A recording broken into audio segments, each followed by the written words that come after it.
We're back here on Crossover Thursday, here on the Locked On Podcast Network. Chris Carter of Locked On Steelers, Marcus Mosher of Locked On Cowboys. All right, Marcus, let's talk about some matchups. And I want to toss this matchup to you to talk about how do the Cowboys plan to stymie TJ Watt. He was averaging a sack a game until the Colts game. And I know some Steelers fans will complain about holding calls. But he didn't get a sack, and the Colts had a plan. Is there something in that plan from what you saw in the game that the Cowboys can replicate to slow down TJ Watt and protect Dak Prescott? It's got to be a team effort, right? Because Terrence Steele, the Cowboys' right tackle, isn't going to be able to do it by himself. If they leave Steele one-on-one with an island against Watt, they're going to lose that matchup. So what I expect the Cowboys to do is to line up tight ends, fullbacks, even some wide receivers in tight splits, just to push TJ Watt out further. We saw last week against the Colts, I mean, so on some of these formations, it's almost like TJ Watt's lining up as a slot corner. That's how far he's pushed out because of the formation. So I do expect the Cowboys to do that quite a bit. The other thing is it's Dak, right? We saw last week with Joe Flacco, he got rid of the ball quickly. And that makes it where it's just a little bit harder for TJ Watt to get around the edge. If your first read's not open, Dak, and your outlet's not, you got to take off and run, or you got to throw the ball away. This can't be a game where you feel comfortable sitting in the pocket, hoping things develop, because that's how a lot of these sacks happen. So it's got to be a team effort. It's got to be a good job by Mike McCarthy with formations. You need the players to actually block it, at least slow Watt down, and then you need Dak to do his part and not hold on to the ball and not take sacks. I'm a firm believer that sacks are a quarterback stat. That's why most of the best quarterbacks in the league just don't take sacks, because they're getting rid of the ball. They're knowing when to clock it. Dak is generally pretty good at it, but he does struggle from that blind side. So keep an eye on that matchup. That's certainly a big matchup here. Another matchup I want to point to is less a physical one and more of a mental one, and it involves Dak Prescott, and the guy I'm matching him up with is Patrick Queen, because as we talked about in the opening segment, the middle of the Steelers defense is where I think the Colts were able to get a lot of wins in this game, but a lot of it came because of miscommunication errors in the Steelers secondary and line, primarily in the secondary. But after the game, like you look at again the first touchdown, Josh Downs goes in motion, Joey Porter Jr. doesn't run with him, he is wide open in the end zone. The second touchdown, I think it was I forget his name right now. Ogletree. He runs a slant over the middle. Beanie Bishop is the only Steelers defender who stays in man coverage while everyone's in zone, leaves his zone wide open, catches the ball, walks into the end zone. And Patrick Queen after the game was like, "Hey, that's on me. I have to be the guy. I was brought here to be the quarterback of this defense. I got to make sure everyone's on the right page." And that's where I think that if you're the Cowboys and you're Dak Prescott, and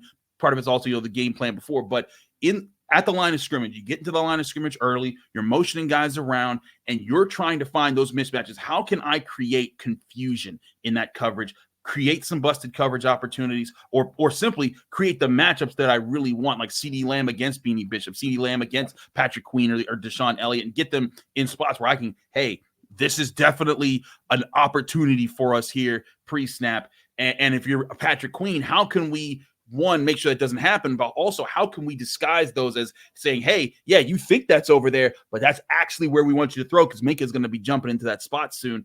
Marcus, I think this is some of the fun things that I do when I look at all 22. I want to see how is play structure working out. What was the plan here? Do I watch the game a third time and I'm like, okay, now I get it.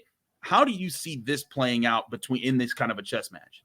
Yeah, so the Cowboys just don't use as much pre-snap motion as Shane Steichen and the Colts do. They don't play action as much either, and that's a very RPO-heavy offense over in Indianapolis. So they won't be doing that, but what they will be doing is trying to beat you by formation. So a lot of trips, bunch sets where it's really tight, and CeeDee Lamb's lined up behind like two big tight ends like Jake Ferguson and Luke Schoonmaker, where you can't see him until he's already off the line of scrimmage. Or certain formations where he's the outside receiver, but it's bunched so close that now he's got a lot of room to operate.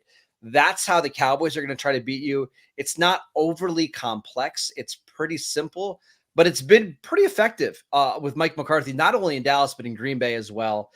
I think this is going to be a easier matchup for Pittsburgh. They're just not going to have to think as much. There's not going to be as much eye candy for Patrick Queen and Peyton Wilson and Landon Roberts to watch, but it's still going to be difficult to defend. I agree. I think. Listen, the Cowboys ain't no dummies. They're gonna have a plan to try to get out there. Give me one more matchup in this game that you're looking at in particular that you think could be one that you're circling when you're watching this. Let's go to special teams. Chris Boswell and Brandon Aubrey might be the two best kickers in the NFL right now. Brandon Aubrey's been unbelievable at kicking over 50 yards. He made a 60-yarder last week with room to spare.